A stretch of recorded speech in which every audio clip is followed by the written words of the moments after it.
City update ન્યૂઝમાં આપનું સ્વાગત છે।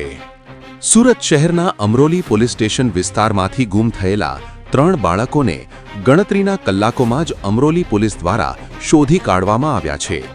તારીખ 19/2/2026ના રોજ મળેલી ફરિયાદના આધારે પોલીસ તંત્ર તાત્કાલિક હરકતમાં આવ્યું હતું। પોલીસ કમિશનર શ્રી અનુપમસિંહ ગેહલોત સાહેબ, સંયુક્ત પોલીસ કમિશનર શ્રી કે.એન. ડામોર સાહેબ, નાયબ પોલીસ કમિશનર શ્રી લખધીરસિંહ ઝાલા સાહેબ તથા મદદનીશ પોલીસ કમિશનર શ્રી એલ.બી. ઝાલા સાહેબના માર્ગદર્શન હેઠળ ટીમોએ ઝડપી કામગીરી હાથ ધરી હતી। પોલીસની સતર્કતા અને ઝડપી કામગીરીના કારણે ત્રણેય બાળકોને સુરક્ષિત રીતે શોધી પરિવાર સાથે મિલન કરાવવામાં આવ્યા છે।